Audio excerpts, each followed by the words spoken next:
अस्सलाम वालेकुम, मैं हूं आपका एस्ट्रोलॉजर सलीम समी। आज फिर हम 12 जोडिक के ऊपर बात करेंगे। आज जिस जोडिक की बात करेंगे वो बुर्ज असद यानी कि ल्यू के ऊपर बात करेंगे। ल्यू जिसके 5वें घर में सैटर्न और अब केंद्र में जुपिटर आ गया है। अगर अभी तक आपने मेरे चैनल को सब्सक्राइब नहीं कीजिएगा तो प्लीज उसे सब्सक्राइब कीजिएगा और बेल के बटन को जरूर दबाइएगा ताकि हर आने वाली वीडियो आपको सबसे पहले मिले। 8वें और 5वें का मालिक अब आपके केंद्र में है, यानी कि जुपिटर अपने ही घर से 12वें घर में यानी कि चौथे घर में आपके। अगर आपकी यहाँ पर पहले ही महीने में सन और सैटर्न का कंजक्शन होगा और मरकरी का भी होगा।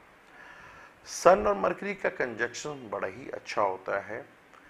अगर मरकरी कम बस कंडीशन में नहीं, पहले महीने में बहुत अच्छा उसको माना जाता है सन और मरकरी कंजक्शन हो तो पैसों के योग बनेंगे। सन सैटर्न का कंजक्शन थोड़ा सा गुस्सा और चिड़चिड़ापन बढ़ेगा और औलाद को लेकर थोड़ी सी कोई टेंशन या डिप्रेशन जरूर आ सकती है। सन और सैटर्न के कंजक्शन से ये टाइम थोड़ा सा जो लव अफेयर्स के मैटर्स हैं वहाँ पे भी प्रॉब्लम आ सकती है।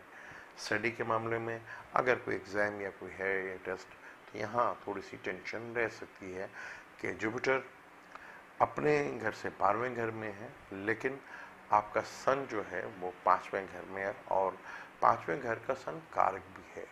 तो यहाँ सन बहुत स्ट्रांग होगा, सैटर्न को थोड़ा सा वीक करेगा, मिसेस को लेकर थोड़ा सा हेल्थ इश्यूज रह सकते हैं। मंगल मार्स जो पहले ही आपके 9वें और चौथे घर का मालिक है वह 8वें घर में बैठा हुआ है।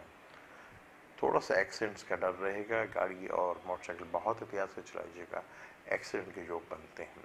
लेकिन जुपिटर उसको देखेगा वहां से। ये ट्राइंग भी बहुत जबरदस्त है। कोई डूबा हुआ पैसा या कहीं से सडनली अचानक आपको अमाउंट मिलेगी, क्योंकि चौथे घर का मालिक 8वें में और 8वें का मालिक चौथे घर में, क्योंकि 5वें का भी मालिक और 9वें का भी मालिक है। दो बहुत खूबसूरत योग राशि परिवर्तन हो रहा है, यानी कि जुपिटर मार्स के घर में और मार्स जुपिटर के घर में। ये योग डेफिनेट आपको कहीं से बेनिफिट जरूर देगा। यानी कि साल में पहले घर में अगर थोड़ा सा आप अपने गुस्से पे कंट्रोल रखते हैं और चीज़ों को बेहतर करते हैं, लव रिलेशन को समझें, चीज़ों को ज़रा थोड़ा सा गुस्से पे कंट्रोल कम रखें और खर्चों से परेशान मत होइएगा। खर्चे होंगे तो पैसे आएंगे, पैसे होंगे तो खर्चे आएंगे, खर्चे भी बढ़ेंगे। गाड़ी लेने के भी आपके योग बनेंगे। जैसे ही मार्स एरियस में आएगा तो यहाँ लक आपकी लक है ना, या एक्स्ट्रा आपकी अकल मैं जिसे कहता हूँ का विजडम बढ़ेगा।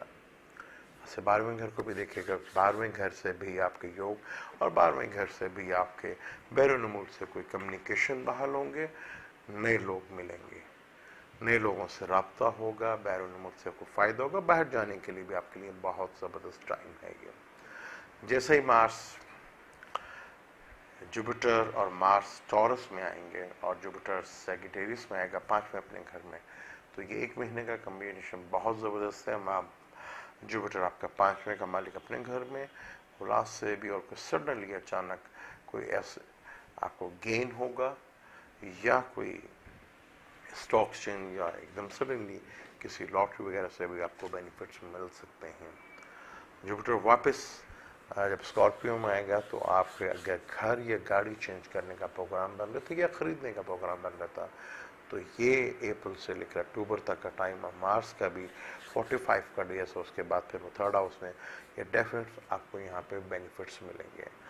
अब जैसे ही मार्स जब 9 में आएगा तो सैटर्न के साथ ऑपोजिशंस में जाएगा, तो यहाँ पे भी मार्स सैटर्न की कम्बिनेशन से आपको सडनली कहीं ना कहीं से पेमेंट्स का उसको मिलेगा, लेकिन औलाद को लेके थोड़ी सी कोई टेंशन और डिप्रेशन जरूर हो सकती है। Is a big change of Rahu Ketu.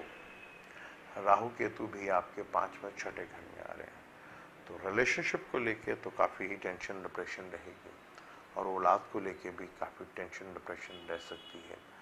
अगर आप अपने बच्चों को डिसिप्लिन सिखाएं, अगर डिसिप्लिन में अगर वो रहते हैं तो मार्स और सैटर्न यहाँ आपको फ़ायदा दे सकते हैं। सैटर्न का ताल्लुक डिसिप्लिन से है, जितना ज़्यादा आप डिसिप्लिन रखेंगे सैटर्न आपको उतना ज़्यादा फायदा देगा। केतु और सैटर्न का कंजक्शन, केतु क्योंकि एग्रेसिव स्टार है, सैटर्न जो है एक रोग का स्टार है, तो यहाँ पे कम्बिनेशन जो है उरात से लेके रिलेटेड कोई टेंशन और डिप्रेशन ज़रूर रह सकती है। जितना भी हो उनका केयर रखें। लव रिलेशनशिप में प्रॉब्लम रहेगी। मनी मैटर जो है वो आपके बेहतर रहेंगे। मदर की हेल्थ को लेकर जो मसले थे वो भी काफ़ी हद तक बेहतर होंगे। और जुपिटर दोबारा जब वापस एक्वेरियस में रहेगा तो यहाँ पे वो केतु और सैटर्न की चीज़ें जो हैं कम करेगा। राहु आपके 11वें घर में, राहु जो है 11वें घर में बहुत बड़ा कारक माना जाता है। तो यहाँ आपको नित नए काम करने का शौक होगा। अपनी वाइफ के साथ मेंटली अंडरस्टैंडिंग रख कीजिएगा, क्योंकि आपकी पार्टनर और लाइफ पार्टनर, बिजनेस पार्टनर, उनका विजडम है बढ़ेगा। वो चीज़ों को फैलाव को करेंगे, उनकी चीज़ें ज़्यादा विजडम बढ़ेगा। वो एक चीज़ से निकल कर दूसरी चीज़ में जाने की कोशिश करेंगे। उस माइंड के साथ अगर आप चलते हैं तो बहुत सी चीज़ें आप हासिल कर सकते हैं चीज़ें इसमें। सबसे बड़ा क्योंकि सैटर्न ल्यू लगन में मेलिफिक भी होता है, क्योंकि 7वें और 8वें घर का मालिक है, और असेंडेंट से इसकी जो है वो दुश्मनी भी है। तो औलाद को लेके और रिलेशनशिप को लेके जितना ज़्यादा आप माइंड पे अपना कंट्रोल रखते हैं और डिसिप्लिन रहते हैं, वो चीज़ें आपकी काफ़ी बेहतर होंगी। नहीं तो लव अफेयर्स की वजह से मेंटल काफ़ी डिस्टर्ब रहेगा आपका। लव अफेयर्स मेरे हिसाब से इस साल बेहतर नहीं है आपके लिए। उसके लिए अगर आप अक्टूबर का इंतजार करते हैं तो बहुत ज़्यादा अक्टूबर नवंबर में जुपिटर वापस एक्वेरियस में आएगा तो वो चीज़ें बेहतर होंगी। मरकरी जब भी सन सैटर्न के साथ योग बनाएगा तो वहाँ आपको फाइनेंशियली बेनिफिट्स और गेन ज़रूर मिलेंगे। वीनस भी जुपिटर के साथ कंजक्शंस करेगा और वीनस अपने घर में भी आएगा। और वीनस जब भी आपके साल के शुरू में वीनस जो है वो आपके छठे घर में होगा या 5वें घर में, तो यहाँ से आपको थोड़ा सा पेट से रिलेटेड या स्टमक से रिलेटेड गैस वगैरह से उससे थोड़ी सी प्रॉब्लम आप होगी। लेकिन जुपिटर का केंद्र में आना आपके लिए काफ़ी फायदेमंद साबित होगा। राहु केतु का 5वें घर में जितना अपने आप को डिसिप्लिन रखते हैं, और जो स्टूडेंट हैं वो स्टडी में थोड़ा सा टफ टाइम देखेंगे, लेकिन अगर वो डिसिप्लिन के साथ चलते हैं या एक टारगेट रखते हैं कि हमें डिसिप्लिन के साथ ही चलना है, तो फिर उन्हें फ़ायदा होगा। नहीं यहाँ तो स्टडी में भी आपकी प्रॉब्लम आएगी और स्टडी में शायद आपको थोड़ी सी नाकामी भी देखनी पड़े। जुपिटर केंद्र में बैठा हुआ आपको फ़ायदे देगा। जब जब बाकी स्टार भी होंगे तो वो भी आपको फ़ायदा देंगे। आप मुझे दें इजाज़त, इंशाल्लाह ताला नेक्स्ट वर्गो पे बात करेंगे। अल्लाह हाफ़िज़।